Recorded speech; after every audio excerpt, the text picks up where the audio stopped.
Hello and welcome to a Criterion Blu-ray update video, a Barnes & Noble 50% off deal, sale, haul, update video thing.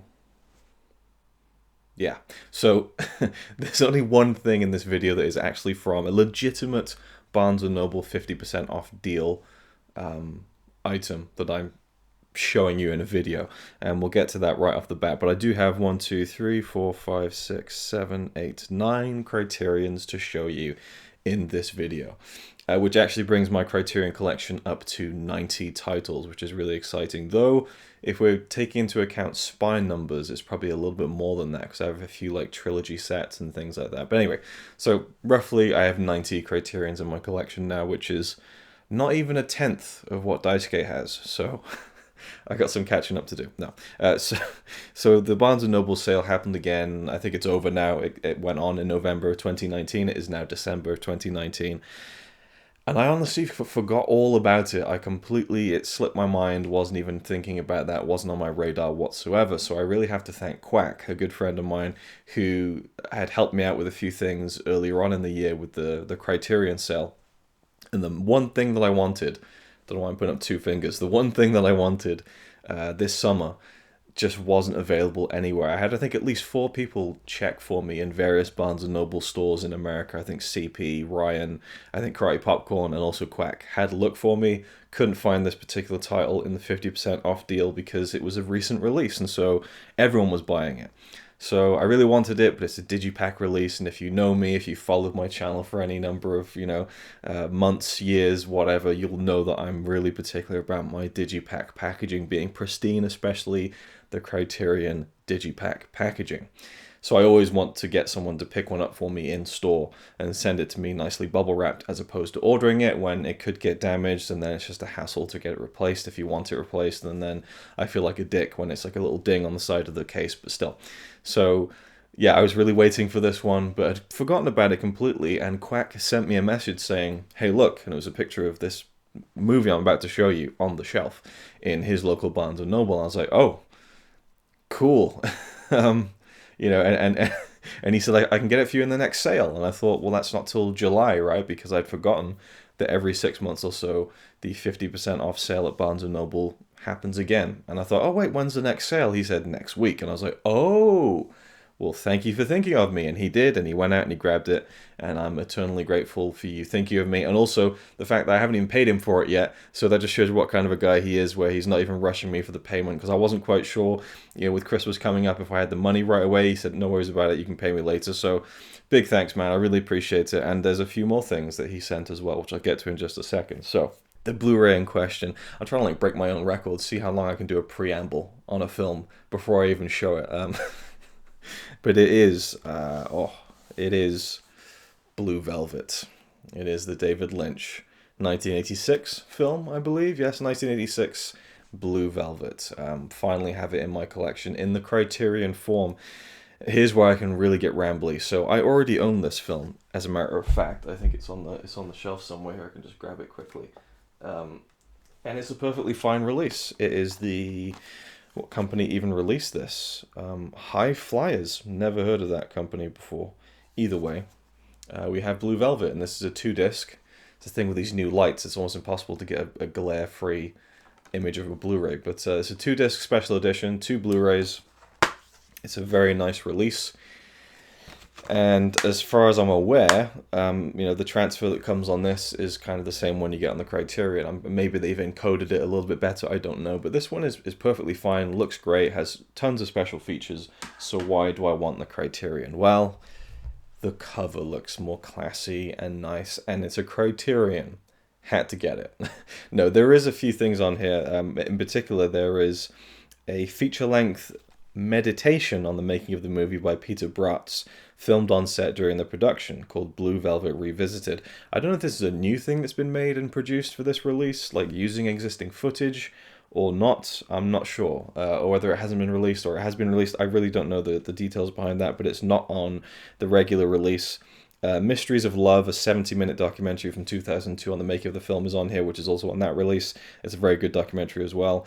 There's a 2019 documentary featuring interviews with crew members and visits to the shooting locations called It's a Strange World, the filming of Blue Velvet. So there's quite a few things on here that aren't on that release, and it's just a nice kind of package. It feels more classy and relevant to the film itself. I mean, this looks very seedy and almost like, like a B movie or something.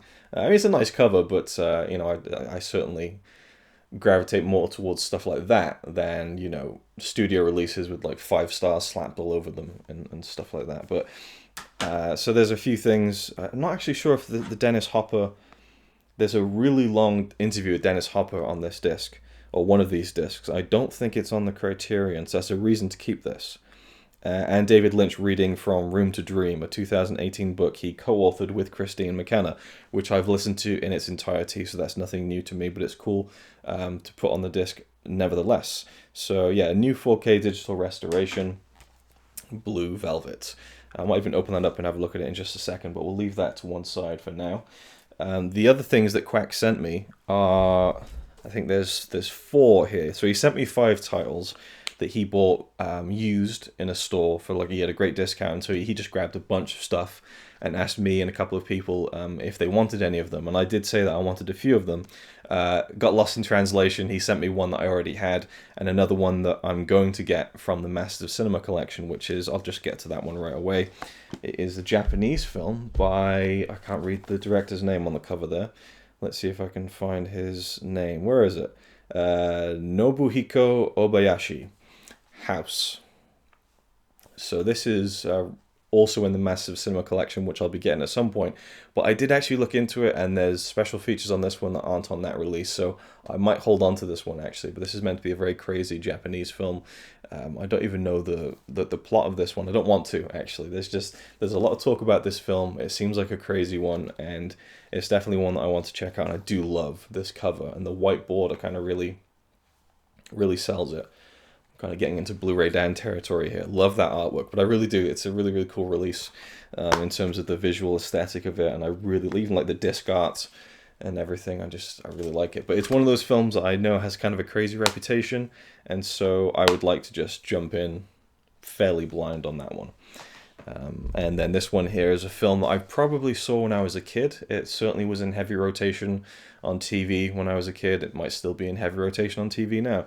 It's an animated film by Martin Rosen, and it is Watership Down. Kind of a notorious animated film. I think it's very much seen, I don't know if it's seen as an anti-Disney film, but you growing up as a kid, it was Disney. That was pretty much it. There'd be a few other films here and there that weren't Disney, but they all felt like they fell under the same canon, whereas something like Watership Down, Animal Farm, that they seem to be the kind of rougher, dirtier, on the edge, on the outskirts of town animated movies, where it's like these films actually, I mean, there are moments in Disney films that are pretty grim, but this seems to be like, more of an adult kind of story. I don't know if that's the case. I've seen Animal Farm, I own it, and I can certainly say that that is a very kind of grown-up kind of movie, and the themes and messages it's trying to convey. I don't know if that's the same with this film, but I do know this film is meant to be particularly harrowing and quite an intense drama, from what I remember and understand of its reputation. But again, it's one of the ones where I don't want to read up too much about it and kind of jog my memory and then watch the film. I just want to throw this in one day, chuck the disc in the player, and just see Watership Down properly as an adult. So this has a high-definition digital restoration, a new interview with the director. Oh, an interview with Guillermo del Toro about the film's importance in animation history. That's really cool. I love del Toro. There's also storyboards for the entire film and a featurette about the film's aesthetic. So yeah, I mean, this is, I feel like we need to see animation a lot more in the Criterion collection and in boutique labels in general. I think that most of those companies around the world are kind of slacking in terms of the great animated films that are out there that should be getting more high profile, but high profile in the realm of the boutique labels releases, I think. So yeah, this is one that I definitely have kind of wanted to revisit.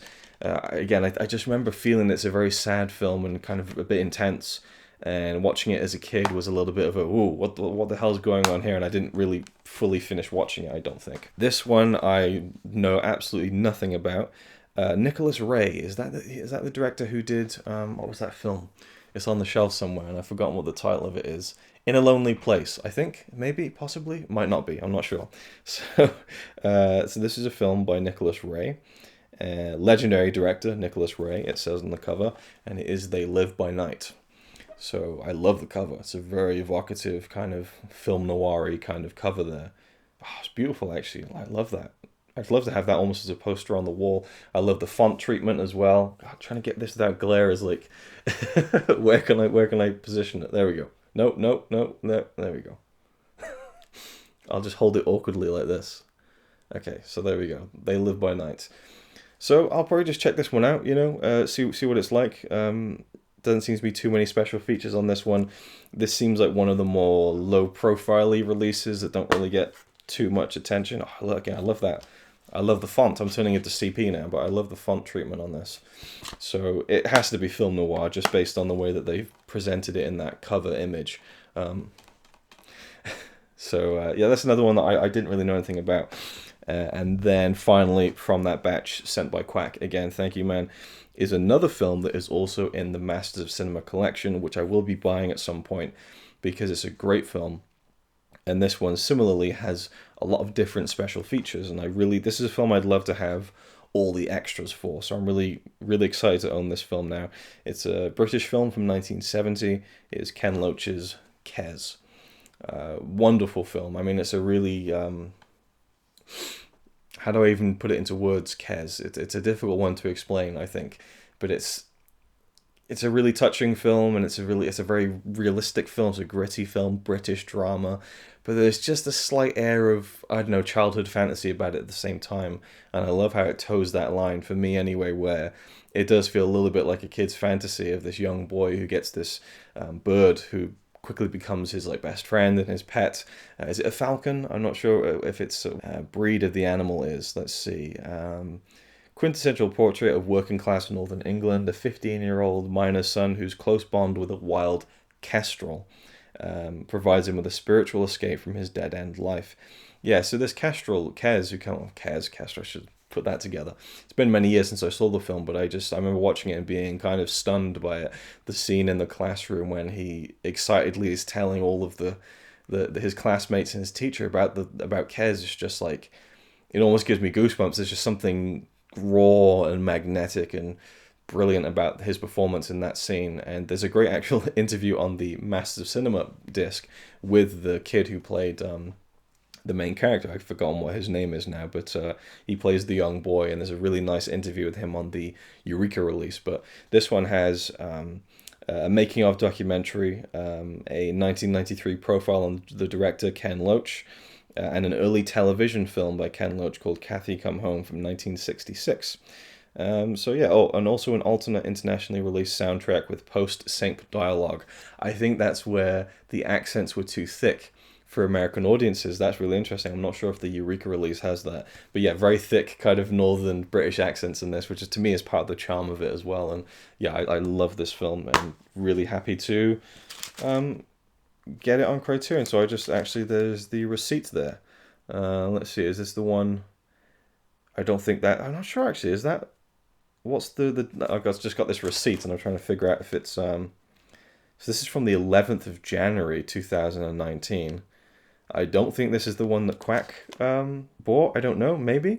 I think it might be. Wait, no, it might be the 1st of November. Of course, the American release dates. All right, dude, so I've got your receipt if you still need it. It's inside the case.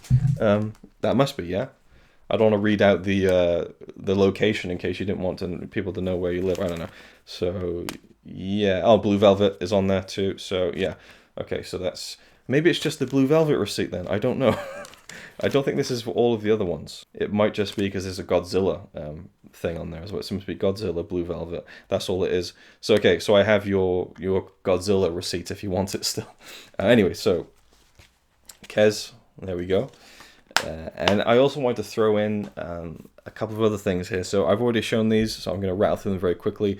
There's two that I got in a 2 for 20 deal, so £10 each. They're kind of sale Criterion, so if you didn't see my last Blu-ray update, I did pick up from HMV Certain Women, which is a great film by Kelly Reichardt, which tells three stories of three different women, Laura Dern, Michelle Williams, and then kind of Kristen Stewart, but also mainly Lily Gladstone.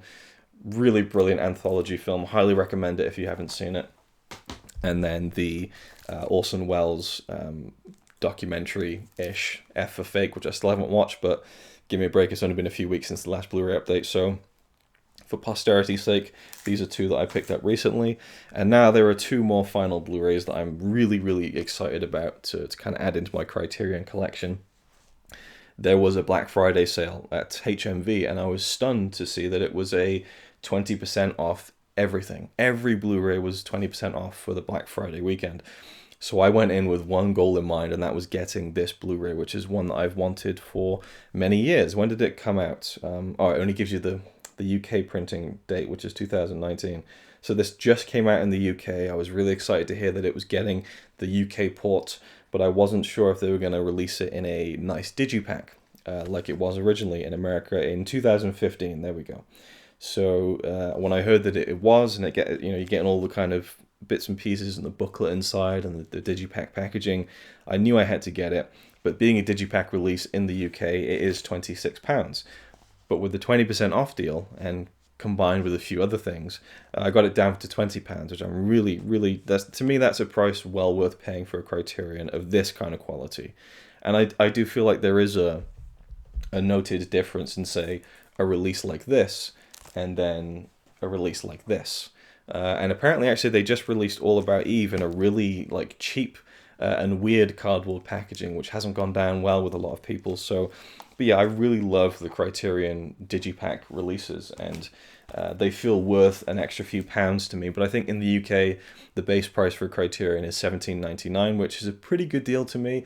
Take it down to 15, really great price, £10, steal. And then the Digipack standard release price is like £26, £27. I think that's way too much. I think it should be more £21, maybe just a few pounds more than the the plastic case counterparts. Anyway, this is a film that completes my Wes Anderson collection. It is Moonrise Kingdom. I haven't seen this film since it came out, so I can't even really say. I mean, I remember loving it at the time, but it's been so long now. So I'm keen to revisit this at some point in the future, but I've always held off for the... Actually, that's a lie. I did buy this when it came out in the UK, like the regular release, but I don't have it anymore, so I must have sold it at some point, probably when this was announced, And it was another one that I wanted a really pristine copy of, so I managed to make sure it was in good condition. But every time I've asked someone in America to get this for me, it's always been sold out. So it took the film getting released in the UK for me to finally get my hands on it. There's some interesting special features here. One of them is literally just Edward Norton's iPhone home movies from the set. So just clips he filmed on his phone, I think. But there was an audio commentary and all sorts of stuff, an original documentary about the making of the film. So, the regular studio release had none of that. I think it had a 2-minute featurette, which was just nothing. So another Wes Anderson film in the Criterion collection. I now own all of his films. And as he is one of my favorite directors, it was about damn time that I got all of the films in the collection, I think. So now we're just waiting for Grand Budapest Hotel to get a Criterion release, and hopefully Isle of Dogs too. That'd be great to have his entire filmography in there. Although, of course, he's going to make a new film every few years. And I think that the rights get tied up with the studio that kind of distributes it and puts money up for it. And then after a few years, Criterion are able to kind of step in and kind of swoop in and grab the film and then release it and slap on a Criterion disc, which makes it sound like they don't put any effort into it. Of course they do. These are great releases. But yeah, so really happy with Moonrise Kingdom. And to kind of make this even cheaper, I bought two other things. One was the Robocop Arrow Video Deluxe set, which I'll show maybe in my Christmas update video or something like that. And then the other one I grabbed was another Criterion Digipack release. This is a lot thicker than the Moonrise Kingdom one. And it's a film I've never seen. It's in the book 1,000 movies you must see before you die, so of course I need to see it at some point. It is, of course, a Spike Lee joint, Do the Right Thing. So this is one of his films I haven't seen before. Did he do the 25th Hour? Am I just inventing that in my head? The Edward Norton film. I really like that film. But also I've seen She's Gotta Have It, which is a really good film. But Black Klansman is I love that film so much. I'm not going to go into Do the Right Thing expecting Black Klansman, but this is certainly I would say the the essential Spike Lee movie that everyone talks about. And you know, I think there was a controversy because it wasn't nominated for an Oscar or something, or he didn't win an Oscar or something. And you know, so this is absolutely packed out. It's a 2-disc Blu-ray special edition, audio commentary with Spike Lee and a few other people, making Do the Right Thing, a documentary from 1989 in a new 2K digital transfer. I love that. I love like documentaries from like, you know, decades ago, like actually restored from the film elements. I really enjoy that. For some reason, I love behind the scenes footage that was shot on film, you know, rendered it in high definition, because usually they don't care. They just slap it in from the DVD standard def, you know, kind of transfer. That's really cool. New interviews, lots of different, I mean, it's just absolutely stacked. The music videos, press conference from 1989, behind the scenes footage, deleted and extended scenes, original storyboards, trailers, TV spots. It seems like pretty much anything you could possibly want relating to Do the Right Thing is in this release. And I'm going to refrain from making the joke that Criterion did the right thing and putting everything they possibly could into this release, but I guess I just made it technically, so I apologize for that. I'll file it and we'll never talk about it again. And that is my Criterion Blu-ray update for December 2019. And maybe let's just quickly have a look at the insides of these things now. But yeah, so Quack, again, thanks so much, man, for offering, you know, a few of those titles that you bought at a discount price, and we'll sort out the payment soon, man. And again, of course, Blue Velvet and thinking of me and grabbing the title was very much appreciated. Now the problem here is I just recently cut my nail, so I'm not able to kind of quickly get into. Oh, here we go. I've made an incision very crudely into this box set. I'm going to try and keep the director-approved Criterion sticker intact as well. I do like to keep those and put them inside the booklets, which I might even show in another video, because I've done that with quite a few things, and it's one of those nerdy collector things I like to do. So we'll take that cellophane off there so you can see it without too much of the glare. Okay, the glare's still there, I suppose. Yeah, really nice. Although actually, the cardboard in this one feels quite cheap, actually, I have to say. We'll open it up here. Oh, wow, the booklet is ridiculous. So here's the kind of front there. So let's see how this is. Wow, gee, this is like, it's like a novel. So inside we have the 2 discs. Very colorful artwork, very 90s feeling artwork. And this, okay, this is really cool. It's a very thick booklet. It's probably why it's obviously why the box set is so thick. So this is like over 100 pages long. Oh, this looks like a shooting diary. Let me just see if that's actually the case here. If so, that's really cool. Let's just like this. There's a lot of this. I think this is actually all the majority of the booklet is. Director's Journal by Spike Lee. So this is about 80 pages long, and this is excerpted from a journal that the director Spike Lee kept while writing, preparing, and filming Do the Right Thing. Okay, so it was originally published in 1989 as part of a companion volume to the film. Very, very cool. There's the man himself there. So, yeah, that's awesome. That's a really nice special feature. Very, very cool. And there's a few articles and pieces at the beginning as well. So, very, very nice. We'll open up the Moonrise Kingdom as well. I've noticed that they put like a kind of plastic sticker that kind of tells you the title of the movie here. Because I guess it's technically not, it's kind of part of the scenery there down on the beach, if you can see. Moonrise Kingdom. So they've added like an artificial kind of title on the front of the thing there. Let's open this one up and take a look inside. I love the designs of all the Wes Anderson Criterion releases. They're very, very appropriate to his sensibility, I think. Oh, this is interesting. Okay, so again, this is really nerdy stuff. So at this point, you can kind of check out the video if you want to. But this one's really interesting to me because I'll just take this off very carefully. Where is the... Okay, this stuff's everywhere now. So, on Do the Right Thing, of course, we have the 15 UK BBFC certificate there that rates the film as, 15. But it's on the actual, cardboard itself.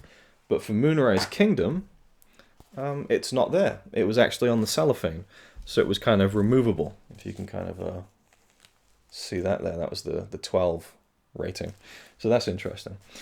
So we get a nice, clean, almost, American version there. It does have it on the back, though, the 12 logo. So this one actually feels a bit more textured, and kind of the quality feels a bit better than the Do the Right Thing one. So yeah, there we go. I really like that kind of front artwork there. We'll take out the insides, and oh, very, very. Oh, even like the texture of this inside digipack is really nice. So we have like all the kind of main characters there. Very, very Wes Anderson-y. And we have the disc inside, and a little holder here with a bunch of extra stuff. Wow. Okay, let's dig into this. So we have wow, we have this like kind of. I love how this is kind of like the edges around it. It makes it feel like an old kind of postcard or photograph. That's very cool. And we have is this a booklet or a... See, I'm not sure. Okay, this is about the film. I wasn't sure if this was going to be like an actual like replication of something from the movie, like down to the last detail. But there are a few things in here that are about the movie itself. So, you know, it's kind of a unique, yeah, about the transfer. But it's made to be like a it's made to look like a kind of pamphlet from the time. Was it? It's the kind of the Boy Scouts magazine from 1965, but there's like a little slip inside there that is the performance from the movie. I think the summer pageant from 1964, like a little flyer. That's really cool. So I love all the little details that you get in the extra physical material for Wes Anderson's releases, and this looks to be an actual map of the island. That's the setting of the movie, I think, right? New Penzance Island. So let's fold this out. It's actually double-sided, so okay, there's two. So there's the New Penzance Island, and then this is a wider view where the island is here, and then there's a much more. It's almost like too much detail, you know, and it's crazy how much they packed into that very small box. But there we go. So that is, if I can even fold it back together again without wanting to shoot myself. There we go. That was the Moonrise Kingdom special packaging. Very, very cool. And as I said, it's great to have that in my collection now, and I can finally have a complete Wes Anderson filmography, and also all of the Criterions. So finally, we'll take a quick look at the Blue Velvet release here. Again, I'll be careful to preserve the David Lynch approved sticker on the front and put that inside the booklet somewhere if I can find a space. I don't know what the inside of this one looks like, and that's kind of part of the fun. I like opening these and seeing what the packaging is like on the inside and certain, you know, things like that. So yeah, this one doesn't have a nice texture to it like the Moonrise Kingdom one. It's a bit more of a glossy finish on the outside of the packaging there. Oh, it's a very interesting. I don't know if you can really see the way that the light plays off of the Blue Velvet image there. It's quite interesting. Yeah, it has a kind of it's almost like a sickly kind of effect to it, which is kind of, to me, plays into the movie just a little bit. So we'll take this out here, and oh, there we go. I don't really know what that's referencing. I've only seen the movie once. I'm assuming that's Isabella Rossellini's apartment number, perhaps. So yeah, let's open this up here, and wow. Okay, so that's the image they chose to go for with the inside of the digipack there. It's a very stark image from the movie. So of course the disc artwork reflects the front cover, and then inside we have the booklet, which is actually the cover from the regular Blu-ray release that I showed just a few minutes ago. So I think this actually has maybe this has an excerpt from the Room to Dream book as well. Maybe not. I think it is actually. So we have the cast and credit list. Yeah, it's an excerpt from the chapter on Blue Velvet in the book Room to Dream, the 2018 book co-authored with director David Lynch. So that won't actually be that interesting to me because I've already listened to the entire audiobook, but it's very nice for people who don't, and of course has some images to kind of accompany the excerpt from the book, and it's very was there some interesting images there from the film. So yeah, that's the Blue Velvet release. I think it's just that excerpt, which is a very fine one to include for sure. It's very relevant, and you know, if you want input from someone who's very close to Lynch, then that's what you're getting. So there we go. That's the Blue Velvet release. That's everything. I'll leave it there. Thank you for watching. Hope you enjoyed. And maybe in 2020, I will take my Criterion collection up to 100 titles. That'd be cool. But for me, I've never wanted to be a completist with the collection, purely because it's kind of impossible from my perspective, but also I don't enjoy everything they release. They release such a wide variety, and that's awesome, but doesn't necessarily reflect everything I'm interested in. So I like having a lot of them, but not all of them. So yeah, very, very cool. Again, thank you to Quack the third time. Really appreciate it, man. And thank you all for watching. I'll see you in the next one. It's alright by me. Apart from the fact he throws cans and calling into a tree. Yeah, he's really cool. Yeah, he's really cool. But he's not quite as cool as you, 'cause